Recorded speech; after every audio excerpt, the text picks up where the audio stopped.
Bem-vindos a mais um episódio das sagas e das histórias que eu estou compartilhando com vocês aqui nesse canal.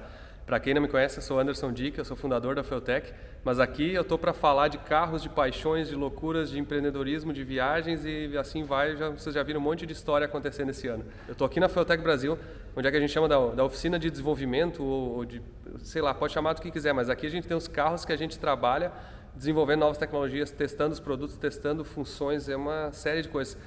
E hoje, no episódio de hoje, eu vou mostrar para vocês um pouco dos carros elétricos que vocês não viram ainda ou vão começar a ver agora mais pelos canais da Feutech Brasil, vão ver mais por aí. Em especial, esse Fusca aqui, que é um Fusca elétrico, que vocês já viram no canal da Feutech, a gente já explicou, já mostrou várias coisas do projeto. E do outro carro que está ali, ó, que é um Citroën C3, isso mesmo, vocês ouviram bem, Citroën C3 elétrico, convertido elétrico. E no decorrer desse vídeo vocês vão ver as atualizações aqui do projeto do Mustang elétrico nos Estados Unidos. Então hoje é um episódio sobre carros elétricos, dos projetos que a gente está fazendo para desenvolver essas tecnologias. E então é o seguinte, ó, prepara o chimarrão, café da manhã, senta aí na TV, chama a família, né? Isso aqui não é novela de macho, é novela da família, tem que trazer esposa, filho, pai, todo mundo está curtindo aí, aprender, curtir esse sábado, domingo, independente de quando vocês estiverem olhando. Espero que vocês gostem. Vamos começar explicando um pouquinho desses carros aqui. Eu quero mostrar para vocês umas coisas bem legais aí. E aqui eu tô, hoje já é final de expediente aqui, parei um cara muito especial que inclusive eu quero contar um pouco da história desse cara, Júlio. O Júlio é o seguinte, eu conheci o Júlio quando a gente começou a tratar sobre os carros elétricos, tá? E a gente começou a estudar exatamente como é que a gente poderia entender mais, e aí teve uma reunião com uma empresa que eu acho que foi a PSA, né, o grupo PSA, e um dos engenheiros dessa empresa comentou, tem um cara maluco lá que converteu um C3 e literalmente, e aí falou, o cara fez um C3 elétrico, converteu elétrico, o cara sabe, tem uma empresa que está fazendo isso, e aí me passou o nome, comecei a procurar, vi uma palestra dele no Salão do Automóvel, né? Salão de 2018. Se você procurar, o nome dele é Júlio Boel. Tem uma palestra dele no Salão do Automóvel, assisti toda a palestra, ele não sabia nem que estava gravada aquela palestra. Não, eu fiquei sabendo por ti, na verdade. E aí achei o contato dele, cheguei em ti, começamos a bater um papo e na verdade a gente, assim como muitos de vocês assistem, aí a gente descobriu que a gente é dois malucos por carro e por inovação, no teu caso muito mais elétricos, né? E aí o Júlio, na verdade, descobri que ele tinha uma empresa chamada Energy Systems, que talvez alguns de vocês que acompanham as notícias aí da Feutech, esse tipo de coisa, viu que a gente acabou depois adquirindo, né, a empresa do Júlio, incorporando na Feutech para justamente fazer força para essa divisão aí dos elétricos, né? Na história da PSA eu acho bem engraçado, porque esse engenheiro que te falou o meu nome, né,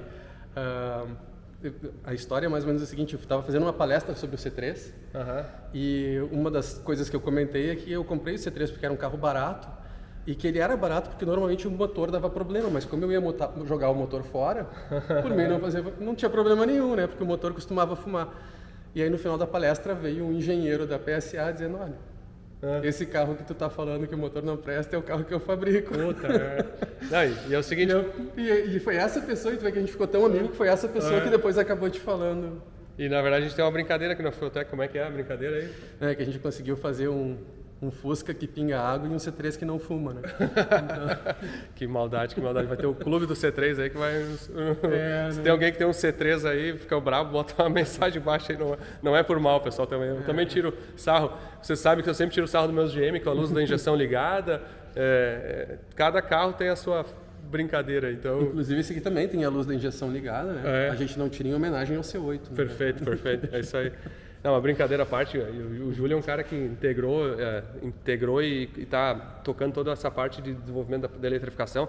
Ele até é um cara que não é muito na frente das câmeras, aí eu fiz um esforço aqui dos caras, vem cá, vamos bater um papo, porque eu acho que uma parte até dos meus vídeos aqui no canal é justamente compartilhar com vocês como é que as coisas acontecem, às vezes, por trás, assim, nessa parte do empreendedorismo, seja na parte da inovação, na parte da criação de novos produtos e tecnologias. E eu acho que é legal mostrar as pessoas que estão por trás disso e as paixões, né? E tem uma história interessante, eu acho que eu já comentei isso, eu não sei, senão tu vai ficar sabendo agora. Mas a gente tinha a Energy System, a gente estava desenvolvendo produtos para a área de eletrificação. E então, assim, 2019, tudo acontecendo, criando motor, buscando parceiro de inversores. E aí saiu uma notícia na mídia que a Fueltech ia fazer uma parceria com a WEG. E a gente assim, tá, e agora? O que vai acontecer, né? Qual é o nosso futuro? O que vai acontecer pra gente? E eu lembro que a gente discutindo isso, não, vamos continuar fazendo o que a gente está fazendo. Um dia o Anderson Dick ainda vai entrar aqui e vai ver os nossos carros. Acabou não acontecendo exatamente dessa maneira por causa da pandemia, tu acabou não conseguindo ver, mas no fim o resultado foi o mesmo. Legal. Mas, Júlio, vamos fazer o seguinte, vamos mostrar um pouco aqui dos carros. Mostra o teu C3 primeiro, porque o C3 acho que foi o primeiro carro, né, que vocês fizeram o projeto e ele é um pouco diferente, não é um pouco diferente, ele tem mais coisas em algum aspecto, mas ele tem uns motores mais antigos em outros aspectos, né? Isso, ele é pré-VEG, né, digamos assim, ele é pré-VEG. Então, abre aí o capô. Nesse sentido, ele é um carro que a gente tem um pouco menos de controle, né, porque a Feutec consegue controlar bem o inversor da VEG, mas, então a gente não tem... Abriu ou tem que fazer aquele esquema? Não, ele tem um truquezinho. É um carro 2004, né? Então ele tem seus truquezinhos. Ele é um projeto, na verdade, com peças americanas. Na época a gente não tinha muito...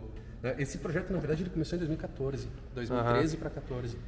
Então a gente procurou peças que... O que eu não queria fazer? Eu não queria usar, tipo, peças usadas de empilhadeira. Sim. Eu queria peças novas, porque se não fossem peças novas ia ficar muito difícil de estudar, ver exatamente a eficiência e tudo mais. Então eu acabei optando por peças importadas na época, então ele acaba sendo um kit americano. Né? Então assim, explica aqui para as pessoas que estão vendo, porque muitos, né, é muito novo, até para mim, né? Até para mim é novo, muitas coisas eu venho aqui e pergunto para eles, estou aprendendo, a gente está todo mundo entendendo. Isso. Então aqui a gente tem energia que vem das baterias, né? Eu estou mexendo aqui sem luva porque a gente tem uma chave de manutenção ali dentro, então está seguro, a gente não tem nada aqui que não tem energia chegando aqui. Então aqui vem a energia das baterias, tá? Que é controlada por um relé muito forte para permitir a energia. Por aqui chega até 650 amperes de corrente. E aqui a gente tem um inversor que alimenta de energia o motor trifásico que está aqui embaixo. Então, aqui entra a energia das baterias, todos os sinais, né? Então, acelerador, alavanca de frente e ré, essas coisas assim, para que o inversor consiga controlar o motor elétrico. E, na verdade, tu deixou o câmbio, né? Aqui, essa é uma coisa que muita gente está perguntando, mas o câmbio ficou, né? Até por causa da potência do motor, né? O câmbio, na verdade, ele depende muito do desenho do projeto, né?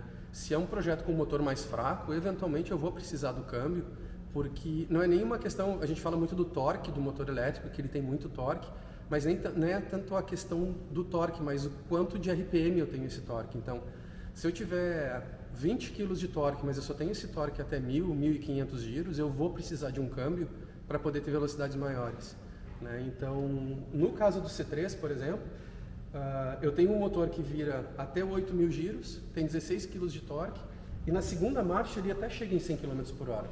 Então, se eu quisesse simplesmente chegar com ele só até 100 km por hora, eu poderia ter tirado o câmbio e deixado só a relação da segunda marcha. Como a ideia era estudar ele, mas também ter um carro que daqui a pouco eu pudesse pegar a estrada, né? A ideia do projeto era que ele pudesse fazer a mesma coisa que a gasolina fazia, então eu acabei deixando o câmbio. Sim, Se eu tivesse um motor um pouquinho mais forte, talvez, sei lá, 25 kg de torque, esse motor aqui de 55 kW, um motor de 70 kW, provavelmente eu teria tirado. Não, kilowatts, ainda o pessoal não está acostumado, Júlio. Fala em outra língua aí. Isso, cavalos. Então, esse motor aqui ele tá entregando hoje 70 e poucos HPs. Se ele fosse um motor de cerca de 100 HPs, ele poderia ficar com... Não, e a gente brinca assim, quem está acostumado com cavalo vai falar com um cara que fala em kilowatt, fica meio estranho, né? O cara tem que se modelar. Mas e aí, na verdade, as baterias... Onde é que ficou a bateria do... Vamos botar uma bateria Ele tem um banco de baterias que fica aqui embaixo, que é embaixo do... Que nem dá pra ver. Que não dá pra ver, na verdade. É onde era o banco, onde era o... Aí tem o tanque. O tanque embaixo do banco. Né? E ele tem um outro... Tem que tirar as bagunças do porta-malas. Sim, não preparamos esse vídeo aqui. Esse vídeo não foi preparado, mas vamos lá. Sim, tá, a outra bateria tá aqui. Tem 2 andares de bateria, ele vai até lá embaixo. Sim. Esse é aquele... Esse é a contactora, né? Esse é o relé grandão, aquele que eu falei que... Mas, na verdade, a gente usa isso aí nos carros de corrida, né? Muitos aí que tem carro de corrida usam isso aqui também, porque, na verdade, isso aqui é para passar quantos amperes? 1.000 amperes? Essa daí, se não me engano, é 2.000 amperes. É 500 amperes contínuo e 2.000 amperes de pico. E aqui a gente tem uma estação de recarga da WEG, ó. Até uma coisa interessante, ó. Essa estação de recarga, quantos quilowatts ela é, ou como é que é a especificação? Essa daqui é uma de 7 kW. Né? Na verdade, aqui dentro não tem um carregador aqui dentro. Sim. Né? Aqui dentro é basicamente uma contatora também, um relé, digamos assim, que ele conversa com o carro quando ele detecta que o carro está ok para receber a carga. Só então ele fecha essa contatora, mas o carregador mesmo está dentro do carro. Está dentro do carro, né? Isso. Então, se a gente fosse carregar o C3 aqui agora, eu vou botar... Nesse momento não tem nada de energia. Sim, aqui não... tem certeza, botou a mão e não morreu, tá bom. Então se a gente botar aqui... Sim, e aqui, isso que é uma coisa gozada, né? Fica no lugar do tanque, ó. Esse aqui ficou adaptado. Gasolina fica entre aspas aqui, só para lembrança. Botou entre aspas mesmo aí. Você vai ver que vai dar um barulho ali na estação. Isso é quando ela fecha o contato, justamente para poder começar a carregar. Bem legal. Então... Isso dá segurança para quem está carregando e para quem está manipulando o carregador. Né? E aqui, na verdade, tem a FT, que está... Ali ela está indicando, inclusive, carga, né? Isso. Né? E a FT, no caso, ela está ligada aqui, obviamente, no inversor, várias informações, junto com outros produtos que a gente está desenvolvendo, né? Então aqui a FT está ligada no inversor, ela está ligada no BMS, né, que também está escondido aqui dentro do carro. Sim. A ideia é, esse carro aqui, diferente do Fusca, como ele não é muito para aprendizado, as coisas ficam mais, digamos, escondidas mesmo, como Sim. seria num carro original. Mas a FT conversa com a BMS, conversa com o inversor, conversa com sensores da própria Fueltech que estão espalhados pelo carro. Né? Então, sensor de velocidade, por exemplo. Esse carro tem sensor de pressão de freio? Esse carro ele tem sensor, ele não tem o de pressão de freio, mas ele tem o do hidrovácuo. Tá. Então, porque a gente mede, se não tem vácuo no sistema de hidrovácuo, a FT vai lá e liga uma bomba auxiliar para ter hidrovácuo no sistema. O switch panel, que é quem faz o controle, por exemplo, definir frente e ré, ligar o ar-condicionado, é tudo no switch panel. Não, e aqui, a ideia é bem nesse carro. E quantos quilômetros você acha que tem esse carro? Tem documentado isso aí? Ele tem depois de convertido? Depois de convertido ele está com 15 mil quilômetros, só que desses 15 mil quilômetros ele passou por algumas encarnações diferentes. Ele tinha bateria de chumbo originalmente, e isso serviu para a gente estudar qual é a diferença de uma bateria de chumbo para uma bateria de lítio, para quando, por exemplo, um cliente pergunta, mas se eu fizer uma bateria de chumbo, quais são os prós e contras? Então a gente tem todos os estudos desse carro, e ele rodou acho uns 3 mil quilômetros com chumbo, e os outros 12 mil quilômetros foram já com as baterias de lítio em estágios diferentes da bateria. Vamos dar uma voltinha na quadra com ele? Pode ser, claro. Mas uma coisa que eu quero mostrar para vocês aqui, ó, manobrando esse carro aqui é incrível. Desliga aí, eu digo manobrando assim porque as pessoas não entendem como é que ela está se mexendo, né? E aí tem uma coisa interessante, né? Essa direção elétrica, o grande desafio de um carro tipo C3 é toda a eletrônica que tem por trás do carro, que tu tem que lidar com ela. A direção elétrica não funcionava de maneira nenhuma. A FT engana a direção elétrica para que ela funcione. Sim. Ela gera um sinal específico para ela funcionar. Vamos lá, descarrega e vamos, manobra aí que eu vou filmar.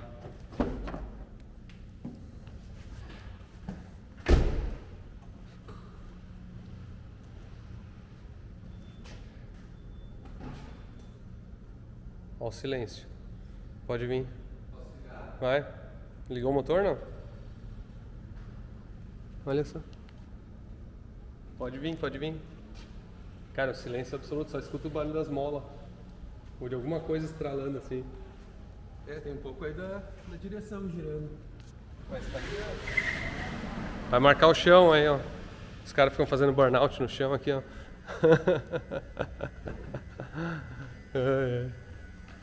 Legal. E aqui é o seguinte, a FT que a gente tem aqui, no caso está com a FT 600 e de novo, às vezes eu já expliquei alguns outros vídeos ou no canal da Fueltech, muitas pessoas viram, mas a gente está desenvolvendo a mesma Fueltech, as mesmas FT 600, FT 550, FT 450 para serem compatíveis com os carros elétricos. Então, na verdade, aqui tem uma versão de desenvolvimento, uma versão que não é pública ainda do software, mas o hardware é exatamente o mesmo que já existe. Então, quem já tem uma FT, por exemplo, 450, 550, 600, vai receber atualização para poder controlar um motor elétrico no futuro. Então, vai até futuramente ela vai ter mais usos aí que hoje não tem. Isso já está bem realidade, é o que está acontecendo aqui, ó. Então, estão vendo aqui a informação. Tem algumas coisas aqui que mostram informações assim eu não vou entrar em detalhes técnicos aqui, mas dá para ver bem direitinho várias informações que mostram. Só que nós estamos sem gasolina, Júlio. E agora? Parar num posto aí, pedir uma tomada. E isso que tu estava comentando, até desculpa que tá tudo mal acabado pelo seguinte. Não vai ter desculpa, Júlio. Porque a gente acabou de arrancar isso aqui. Tá aqui atrás até. A gente acabou de substituir a 550 pela 600. Ah, sim, porque... Até hoje, ele... a gente usava a 550 direto nele. Só que a gente precisou de mais um carro para desenvolver aí validar na 600, porque tu vai ver que tem coisas diferentes aqui quando entrar o regenerativo e tal, que é bom testar na 600 também. Então nos carros de desenvolvimento a gente faz isso, a gente testa. Sim, testar os produtos diferentes, em aplicações diferentes. Exato. Então aqui, ó, que eu comentei, o switch panel para drive e ré. Sim. O modo de operação. Sim, porque na verdade aqui tu tá em segunda. Mas tu nem tá com o pé na embreagem, não, né? Nesse carro aqui, raramente se usa embreagem nele. Para nele, tá em segunda agora, tá em drive no caso, né? Isso, acelera. E patina pneu ou não? Patina, mas daí tem que botar primeiro. Ah, é? Não, é que se a gente, dependendo do... Dá uma volta na quadra só mesmo. Pra ele ficar fritando o pneu mesmo, eu preciso botar primeiro, mas, tipo... Sim, mas é bem esperto, é bem mais esperto que o original, né? É bem mais esperto que o original. O regenerativo tu pode ver o LED verde ali, ó. Sim. Então a gente validar esses desenvolvimentos de LEDs, por exemplo, precisa da 600. Sim. Então a gente... Por isso que a gente acaba trocando de vez em quando. Até pouco tempo ele estava com a 550. E aqui eu dirijo ele como automático, ó. Sim, tu não... Sempre sem pisar na embreagem. Sem pisar na embreagem. Só dirigindo mesmo, né? Exatamente. Aí, assim, como tu já andou tanto com esse carro na rua, tem gente que se liga, né? Na curva ele canta, é. E aqui a gente já tá com as baterias dele meio fracas, então ele tá limitado a mais ou menos 2/3 da potência dele, né, na prática. Aqui eu vou mudar o modo dele, só... Tá invertido. Tu viu a força do regenerativo do carro? Eu vou controlar o regenerativo pelo... Sim, tu faz o regenerativo ficar bem mais forte. E aí ele carrega mais a bateria, né? Ele carrega mais a bateria e na verdade basicamente dirige como se fosse um pé só. Tu tira o pé do... Tu viu como ele freia, né? Quando ele tá com aquele modo ativo. Então eu posso dirigir como se... Ó. Cara, mas a sensação de andar é diferente. A gente não é melhor ou pior, vai sentir falta do barulho, vai ter, obviamente tem muitos aspectos sensitivos, mas a sensação de andar no carro elétrico, eu vou dizer que faz assim, aguçar um outro sentido, assim, porque tu tá entendendo o que tá acontecendo ali. É uma curva diferente, é um barulho diferente, tu escuta um barulhinho do motor, assim, basicamente, né? E é o que tu comentaste, é diferente, assim, quando tu tem um controle, como tu comentou, um pouco mais preciso da rotação. Então aqui, se a gente quiser parar o carro e arrancar com ele mantendo 100 RPMs, a gente consegue, né? Sim. Então não conta aquele RPM, aquele ali é o que ele está enganando a direção elétrica. Sim. Mas vamos ver aqui. O RPM do motor está ali em cima, está zerado. Então tipo, a gente consegue fazer um controle muito preciso do... Sim, de suave, é muito suave, assim, de sair do zero, né? Na verdade isso é uma diferença, o motor a combustão, ele, tipo assim, a lenta 700 RPM, ele, abaixo disso ele nem funciona, né? E aí tu tem que usar a embreagem para usar ele de 700 para cima, né? Então essa é uma grande das diferenças, assim, entre um carro elétrico e um carro motor a combustão, né? E pro híbrido a gente usa muito essa questão do controle preciso do RPM, né? Para poder sincronizar os eixos, por exemplo, entre o eixo a combustão. Sim. A gente fazer o target do... Sim, isso é uma função que tu trabalha bastante no desenvolvimento, né? Com o TV híbrido lá da CBMM, com a Giafone, com a Feltec, né? Isso. Foi um projeto muito legal, né? Isso foi todo o time de desenvolvimento, né? E aí é bem interessante tu ver essa questão... Deixa eu botar aqui.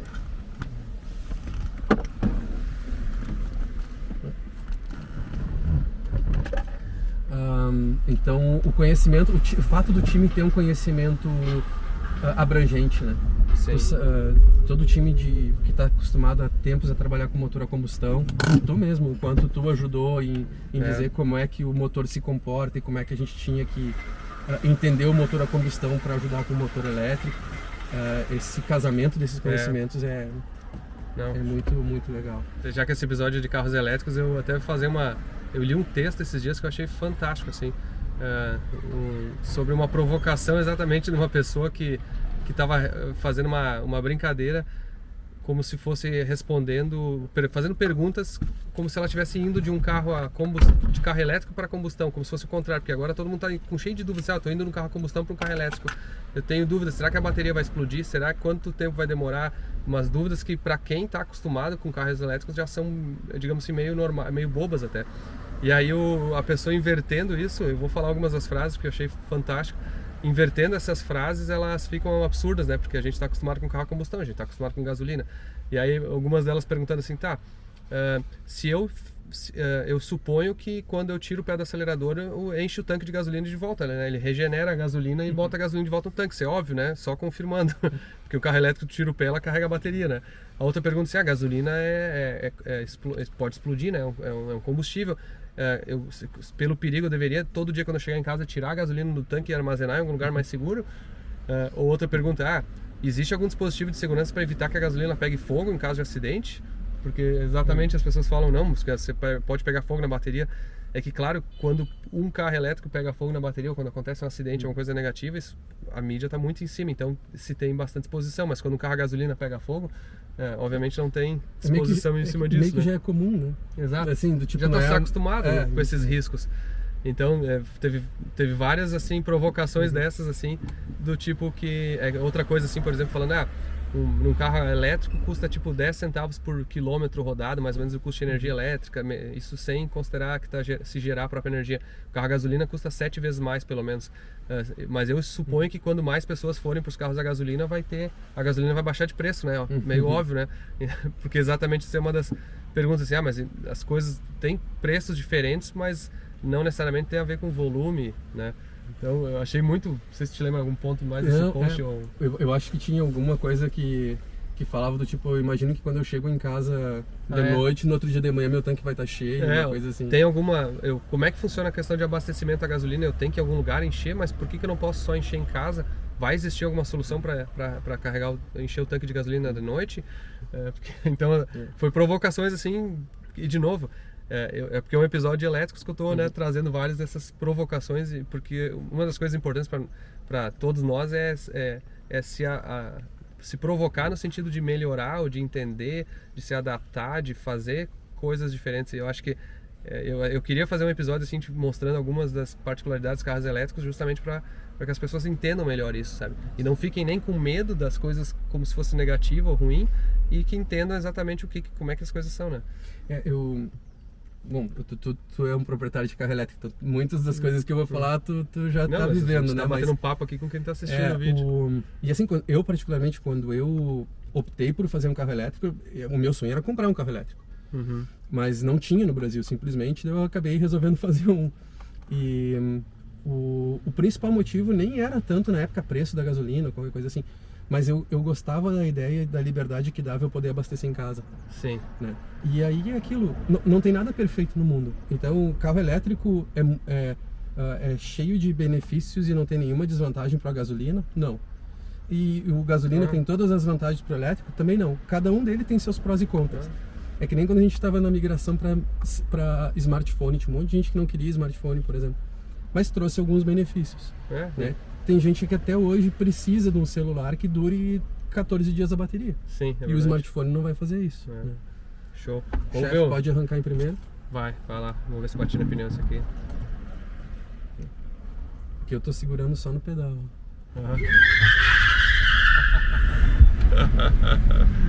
Patinar pneu é engraçado. Show de bola. Bom, esse foi então o C3 elétrico, um pouco da história do Júlio. Agora vamos para a segunda parte desse episódio, que é o Fusca elétrico. Esse Fusca elétrico, assim, ó, já saiu vários vídeos, não sei se vários, mas já saiu vídeos no canal da Fueltech Brasil, né, do YouTube. Já saiu vídeos no canal do YouTube, no YouTube da Sport System, que quem fez esse Fusca, então eu não vou repetir tudo. Eu vou deixar o link na descrição para vocês assistirem um pouco desses vídeos ali, mas eu vou mostrar aqui de novo, pelo menos a minha visão de algumas coisas desse carro, porque eu acho que é legal vocês entenderem a ideia. Então esse Fusca aqui, ele tem uma história muito legal. Ele era o Fusca de uma pessoa que é talvez a maior personalidade de Fuscas do Brasil, que é o Sandro Bruno da Sport System. Então esse carro era um carro particular do Sandro Bruno e ele cedeu a um pedido muito encarecedor que eu fiz para ele de nos vender esse Fusca para a gente fazer como o primeiro exemplar da Fueltech, digamos assim, do desenvolvimento dos carros elétricos. E ele gentilmente participou, e não só isso, esse carro foi montado, transferido, digamos assim, a mecânica elétrica para esse Fusca aqui na Sport System em São Paulo, no estado de São Paulo, né, em Boituva. E depois ele voltou para a gente e hoje ele está servindo como desenvolvimento das plataformas. Então, quem já viu o Gol elétrico, que inclusive não está aqui, mas esse carro está no Denny, em São Paulo, fazendo uma restauração e vai virar o Gol FTE, que é, digamos assim, um Gol GTE, um GTI migrado para elétrico. Vocês viram já um episódio, inclusive, do Veiga, que é foi o designer-chefe da Volkswagen por, sei lá, 20, 30 anos, e ele desenhou várias das gerações dos carros da Volkswagen. Ele fez um sketch lá, uns desenhos com o nosso designer, o Alexandre e o Deni, para pensar como é que remodelar o Gol GTI, então, como sendo um Gol FTE. Bom, o Gol é um outro projeto e no Gol a gente tem um powertrain, um motor e inversor da WEG que são com um nível de potência maior, e a gente precisava um carro para testar os motores e inversores com um nível de potência menor, que é justamente um pacote mais de entrada. E aí a gente, na verdade, o Fusca se tornou o carro perfeito para isso. Então, assim, a primeira coisa que se nota aqui quando tu abre na verdade, vamos começar de baixo aqui, né? Capozinho aqui, ó. Olha onde é que abastece, ó. A gente foi uma ideia do Sandro Bruno, ó. E aqui tem a tomada de abastecimento, ó. Muito legal, a placa fica de levantar. E aqui quando levanta, na verdade, ó, ficou uma posição super bonita e super limpa aqui o inversor, ó. Então, de novo, mesma coisa, mesmo papo de lá, ó. O inversor recebe a alta tensão da bateria e transforma em trifásico, que controla o motor. Aqui a gente tem o motor. A diferença desse motor aqui é porque esse aqui, o teu aqui no C3 é a ar, né? Refrigerado a ar. O C3 é refrigerado a ar e esse é refrigerado a água. Então ali no C3 nem dá pra ver porque ele está bem baixo, mas aqui, esse aqui é o motor refrigerado a água. Então ele tem aqui as mangueiras de água. Até o pessoal estava mexendo hoje aqui, dá pra ver as ferramentas aqui, ó. A gente está trocando o sistema de reservatório. O reservatório e tal. Então aqui, ó, basicamente é o inversor, o motor elétrico ligado na transmissão. Tem as marchas também, né? Mesmo princípio do C3. E aqui a gente tem dá para ver pela... Como é que chama isso aqui? É cachorreira ou é chiqueirinho ou alguma coisa assim? Depende da região do Brasil, né? Na verdade aqui embaixo está preenchido de baterias, né? Tem 1/3 das baterias dele está aqui embaixo. Tem 1/3 das baterias que está preenchido aqui nesse local. E aqui tem o BMS, que é o gerenciador das baterias. Isso. E ali é o carregador. O carregador que transforma, digamos assim, AC, a energia da rede, em DC para carregar as baterias. Isso. A gente comentou, né, que aquilo ali só é uma caixa com uma contatora. Quem efetivamente carrega a bateria é esse cara aqui. Né? Ele faz o inverso do que esse aqui faz, né? Esse daqui ele converte de DC para AC no motor, e esse carregador ele converte de AC para DC nas baterias. Sim. E aqui a mesma coisa, ó, ele está com uma Fueltech ali, no caso está uma 450, que também faz toda a interação. Aqui tem umas coisas abertas ali, exatamente porque é um carro de desenvolvimento, e o resto das baterias está aqui, né? Isso. Vamos abrir aqui para a gente dar uma olhada. 2/3 da bateria estão aqui, né? 2/3 das baterias estão aqui. Porque esse carro ele tem um pouco mais de bateria do que ele tinha originalmente, justamente porque esses dois carros a gente tem o objetivo de fazer tipo testes de mais longa duração com eles. Não adianta tu ter um carro convertido e não poder andar vários quilômetros com ele. Então ele tem um pouco mais de bateria do que o normal. E esse carro aqui, o peso dele, ele ficou quanto acima do peso do... Ele ficou... No final, esse carro é um pouco mais pesado do que o Fusca normal, porque ele tem... As rodas são mais pesadas, eu tenho freio a disco nas 4 rodas, mas de antes da conversão para depois da conversão ele ficou cerca de 100 kg mais pesado. 100 kg, é. E a performance dele quando quer ganha, acelera ele o C3. O inversor do C3 é um pouco mais potente. Então, se fosse para comparar, o C3 é mais potente. Mas esse aqui é um pouco mais divertido, principalmente por causa da tração traseira. Sim. Então, esse aqui é bem interessante de dirigir. E era o que a gente estava falando, do C3 eu estava comentando, a segunda marcha vai até cerca de 100 km por hora. Esse aqui também. Sim. Se tu botar a segunda marcha, ele vira um carro automático até 100 km por hora tranquilamente. Assim, tá sobrando o motor em 100 km por hora. Sim. Na verdade, a ideia desse episódio aqui foi complementar algumas informações. Como eu falei para vocês, a gente já está compartilhando várias das informações nos vídeos do YouTube da Feutec Brasil. Vai ter vários vídeos já, vai ter informações sobre o Fusca. Eu acho que já saiu um vídeo dando uma volta no Fusca também. E no canal da Feutec USA a gente tem alguns vídeos também sobre a história do Mustang elétrico. Então, agora, pulando já para os Estados Unidos, para mim vai ser meio longo, porque eu tenho que pegar o avião e voar aí 9 horas de voo de São Paulo até os Estados Unidos, mas para vocês é rapidinho. Obrigado, Júlio, pelas informações, pela voltinha no C3 aí, nas informações do Fusca. E vamos agora pular para o Feutec USA, vocês vão ver um pouco do Mustang aí.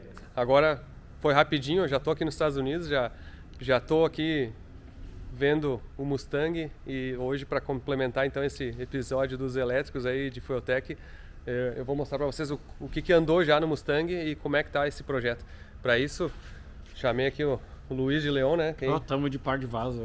Inclusive essa aqui, ó, camiseta nova, ó. Eu não sei se tem ainda no site, tá? Mas essas camisetas a gente lança edições limitadas aí de coleção, digamos assim. Então quem quiser no site da Feutec tem a primeira camiseta aí do Luiz aí, de um carro que ele corre. Esse carro aí é um carro icônico aí, né? Nitro, quantos mil cavalos, né? Vários mil. Quase 4.000 cavalos. Mas beleza. Eu vou mostrar. Enquanto eu tô falando aqui, ó, quando eu voltei para os Estados Unidos, o carro já estava assim desmanchado, ó. Felipe Andrés e o Fernandinho fizeram um ótimo trabalho assim, de desmontar o carro inteiro. Nesse período aí, tiramos um monte de peça e eu vou mostrar para vocês. Olha a disposição, a gente até colocou uma foto daquelas icônicas assim, tentando mostrar quanta coisa sai do carro, né? Então vocês viram assim que saiu tudo, literalmente. A gente limpou o carro, deixou o chassi praticamente limpo, né? Ficou muito pouca coisa no carro. Tudo que saiu daqui, na verdade, ó, até vou mostrar no detalhe mais, ó, as peças que saíram, ó. Por exemplo aqui, ó, tanque de combustível, né? Não vai mais precisar tanque de combustível, né? Vai baterias agora no lugar. Todo o escapamento do carro aqui, que querendo ou não é um peso considerável assim, né? Tem a parte aqui, ó, o câmbio até é pequeno, né? O câmbio desse carro era pequeno, digamos assim. Câmbio manual, né? O câmbio manual normalmente é bem menor, né? Mas o motor é muito grande, né? Esse motor digamos, para um carro pequeno desses, né? É um V8 com bloco de ferro, pesadão, né? É um tijolo, sim. Tem bastante coisa aí. E aí tem onde é que tá a suspensão traseira? Não sei onde é que tá a suspensão traseira na foto ali que mostrou tudo, ela tava no lugar. Então saiu, na verdade, tudo. E o que foi a ideia assim de desmontar o carro? É para começar a enxergar aonde a gente pode colocar as posições dos motores, né? E aí começou os desafios aqui, ó. Então, por exemplo, ó, isso aqui é uma suspensão traseira de um Mustang Cobra, né? 2003, 2004. Que é o mais moderno. Esse carro aqui é 1992, né? Então a gente primeiro imaginou que essa seria uma alternativa boa de adaptar uma suspensão individual com eixos independentes, né? Em vez de ser um eixo rígido que era original. E com essa suspensão aqui, digamos assim, seria mais fácil de prender no carro, porque existem soluções já de adaptar isso aqui no carro, né? Essa parte aqui é o mesmo lugar, né? Não tem que adaptar nada. Essa parte assim não muda. Daí aqui tem uma diferença pequena, que no Fox Body é tipo aqui, e no moderno é um pouco para longe dele. Tem um bracket já que o cara consegue botar e já resolve. E o amortecedor no mesmo lugar e a mola no mesmo lugar. Tu vê, começou uma evolução do chassi, né? Sim, tu vê, é bem diferente o chassi ainda, né? Mas ele entra, né? Sim. Ele entra certinho ali. Então a gente comprou essa peça aqui sabendo que podia não dar certo ou que ia modificar, só que aí quando a gente viu agora, dá pra ver fisicamente o motor é maior do que esse espaçamento aqui, né? E aí a gente agora tá porque o que era a ideia? Tirar o diferencial aqui, né? Que saiu o diferencial aqui do meio e colocar um motor aqui no meio com eixos menores, mas digamos assim, no lugar original. Só que mecanicamente ele não entra aí, né? Não, daí agora a gente tá na dúvida. Ou a gente vai fazer um recorta e cola aqui, arrancar fora essa parte em algum determinado ponto, ou aqui embaixo, para poder entrar com o conjunto e refazer essa parte mais larga, né? Para caber o motor. E esse suporte talvez tenha que mudar. A única coisa que são fatores limitantes, né? O chassi basicamente vem aqui, Sim. né? E o chassi vem aqui. Então, certas coisas que se a gente tiver que cortar, talvez a gente tenha que fazer mais baixo. Então, por exemplo, se vocês perceberem essa balança, olha que a balança é diferente, ela vem para baixo e para lá, né? Porque aqui vem a longarina. Sim. Entendeu? Então, nesse caso, para resolver teria que mudar a fixação mesmo da balança para baixo. Sim. Né? E daí daria. Então, esse é o ponto que a gente está na dúvida. Se a gente faz algo do zero ou se a gente tenta recortar e fazer esse cara. Porque o bom é que essas duas partes não mudam, né? Então isso poderia manter. Sim. Então como fixa no carro a gente não teria que fazer. Mas toda essa parte de cima do agregado e as duas balanças de cima, né? Sim. Teria que ser refeita. Até se tem... Muitos de vocês aí fazem projetos, né? Tem oficinas ou são mecânicos ou fabricantes de chassis. Se vocês tiverem ideias aí, às vezes alguém vai dizer assim, pô, pega uma suspensão traseira de tal carro. A gente chegou a olhar do Porsche 944, né? E chegou a olhar de alguns carros. A gente pegou até uma de Tesla que a gente tem aqui. Só que ela é muito mais larga do que o Mustang. Então, a Tesla nem entra nas longarinas, né? Tem essa longarina aqui. Então, deixa eu lá da luz. Aqui a gente está olhando o carro por baixo, ó. Então, o desafio é, obviamente, não mexer em longarina, não mexer em coisas maiores assim no carro e conseguir botar o motor nessa parte central aqui assim, né? Chegaram a ver se o motor passa aqui sequer? O motor passa. Mas é ele. Essa parte aqui a gente já discutiu que se for o caso a gente corta, né? Que é só o assoalho, né? Sim. Então na verdade é uma chapa. Daí provavelmente arrancaria a chapa inteira e botaria uma chapa lisa, por exemplo. Assim, Então, porque ela tá bem aqui... Exatamente, então não há até parafusado, não? Eu vou te dizer que é o seguinte, né? Deve ter peça de reposição, inclusive, porque isso aqui deve apodrecer com o tempo, né? Então isso não é complicado de tirar. Essa chapa inteira não deve ser complicada de tirar. Só que aqui é nossos fatores limitantes. A gente não queria mexer em longarina, principalmente, né? Então, longarina e aqui, né? Que junta as duas longarinas seria o nosso limite. Cara, que é onde que o cara entra, né? Isso aqui é zero assim, esse carro, né? Não, tu olha o carro assim, ainda mais agora que a gente tirou as coisas, né? Tu vê o estado dele como ele era novo. Cara, impressionante. Ele realmente rodou pouco, né? Porque não tem sujeira em alguns lugares que com o tempo não tem como tu limpar depois, né? Ele é muito limpo, né? Sim, nem no macaco eles levantaram direito esse carro, né? Tu olha que assim, ó, que é em cima do câmbio, ó. Que é normal de começar a pegar fuligem, sujeira, pequenos respingos de óleo e começa a grudar tudo, né? É muito inteiro. Essa parte é muito inteira. Muito inteiro, né? Todos os longarinos, tudo lacrado, né? O chassi dele é muito bom, cara. Tipo assim, não dava pra pegar um carro melhor, eu acho, assim, pro que a gente queria fazer. E aqui na frente que é a outra ideia, né? Que era, primeiro a gente pensou pegar algum Ford da década de 90 que tivesse uma suspensão dianteira, uma tração dianteira, né? Tá difícil, eu vou te dizer. A gente descobriu uma minivan que tem uma opção 4x4, né? E essa opção 4x4, que na verdade com o motor V6, parece que os montantes são similares, mas a gente não encontra em nenhum lugar. Porque é uma minivan que ninguém gosta e ainda numa edição específica 4x4, então o cara não acha. O que a gente tá pensando em fazer agora é comprar uma suspensão dianteira de arrancada, tubular, né? E modificar ela para poder segurar o motor. Porque ela não é fraca. Apesar de ser arrancada e ser leve, ela foi feita para segurar o V8 no lugar, né? Então o que a gente vai fazer, provavelmente vai pegar ela, reestruturar para caber o motor e vai ter que refazer as balanças para poder botar, para aguentar tração na dianteira, né? Porque daí sim essa parte aí não vai aguentar. Talvez tenha que pegar um braço e botar um braço para frente. Sim, porque esse carro não tem estrutura para ter tração dianteira, né? A gente até aqui tem um equipamento de scanner 3D, né? Que é... Pegamos emprestado. Que ele basicamente pega pontos assim, tipo assim, a gente coloca até aqui para testar, assim, coloca adesivos, né? Eu mostrei, acho que no vídeo lá na oficina do Brian, né? É uma nave espacial, assim, né? Mas é basicamente isso, né? Então ele vê essas coisas, a variação do reflexo, ele consegue criar, né? Criar essa superfície, né? Criar a superfície, né? Então tipo, isso aqui ligado no computador, através desses carinha que ele vê a diferença ali. Tem uma câmera normal, mas esse para os reflexos, né? E daí o cara literalmente vem e vai fazendo scan assim, né? Bem devagarinho, né? E ele vai desenhando no computador a superfície. E a ideia é fazer exatamente o desenho do chassi, dos pontos de fixação, exato, para poder fazer as flanges, digamos assim, as peças de adaptação já por CAD, né? E não na mão. Exato. Bom, e aqui já chegou algumas peças, né? A gente tem os motores, né? Aqui na verdade saiu o condensador do ar-condicionado, radiador, e chegou o inversor de potência, ó, que é o CVW 800 da WEG, ó, São 2 desses, inclusive. E esse inversor aí, na verdade a gente pegou um super dimensionado porque a gente quer tentar tirar o máximo de potência desse motor aí. Tem que ser ligeiro, né? Tem que ser ligeiro. Tem que ser ligeiro o carro. Não é só elétrico para andar devagarinho, para queimar pneu. E esses motores no Mustang Mach-E, que é a minivan, né, que tem esse motor da Ford, ele tem 281 cavalos especificado e gira 13.800 RPM. Só que uma coisa que a gente tá até uma dificuldade enorme, assim, ó, a Ford não está fornecendo nenhuma informação sobre esse motor. Elas não deram nenhum datasheet. É um absurdo, assim.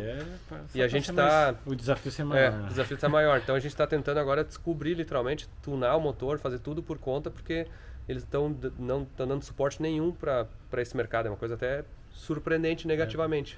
Vou te falar. Inclusive tem um vice-presidente da Ford nos Estados Unidos que chama Davi Felipe, que ele é de origem portuguesa, fala português e eu acho, se eu não me engano, ele até viu um dos vídeos aqui meus mostrando esse carro. Então, se estiver assistindo, por favor, nos ajude aí, porque a gente quer fazer um carro para dar um orgulho para a Ford aí, mostrar uma coisa diferente, exatamente pegando o motor, né, do Mustang Mach-E, botando no Mustang GT 92, fazer um carro assim que seja diferente, e 4x4, uma série de fatores. Então, a gente está nesse desafio aí agora para conseguir achar os dados do motor, tá? Essa fabricação. A gente já tem as baterias vindo, né? Isso aí é no caminho. Próximo vídeo, ou talvez até nesse episódio eu mostre alguma coisa aí, se já chegar. Mas, acho que vai ficar legal. A gente estava estimando aqui, tem umas apostas assim, se esse carro vai poder chegar perto, por exemplo, do que um Tesla anda ou não, né? No mínimo a gente vai dar uma apavorada porque... acho que na pista vai dar uma apavorada. Que a gente consegue no mínimo fazer patinar as 4 rodas assim, de dar fumaça assim, né? Não, mas legal. E esse foi então o episódio das histórias de vários carros elétricos aí que a gente está envolvido, vocês viram a história do C3, do Júlio, né? Viram o Fusca. Quem não assistiu, quem quer assistir eu andando no Fusca, a minha primeira reação, assiste no canal da Fueltech Brasil no YouTube. E tem um vídeo que a gente deu uma volta bem prolongada no Fusca lá, carregou, andou por Porto Alegre, foi bem legal. E a atualização do Mustang aqui, que Mustang 4x4 elétrico e todos os passos, e é bem a ideia que a gente está querendo mostrar, assim, quanto tem de desafios para poder fazer um projeto desse. Então, agradeço aí quem está assistindo, muito obrigado pela audiência mesmo. Deixa seus comentários aqui que vocês estão curtindo, estão gostando. Palpites, ideias, especialmente aqui no Mustang, a gente está precisando de ideias, está precisando de achar soluções ali para fazer o projeto, e aguardem aí os próximos capítulos. Tchau!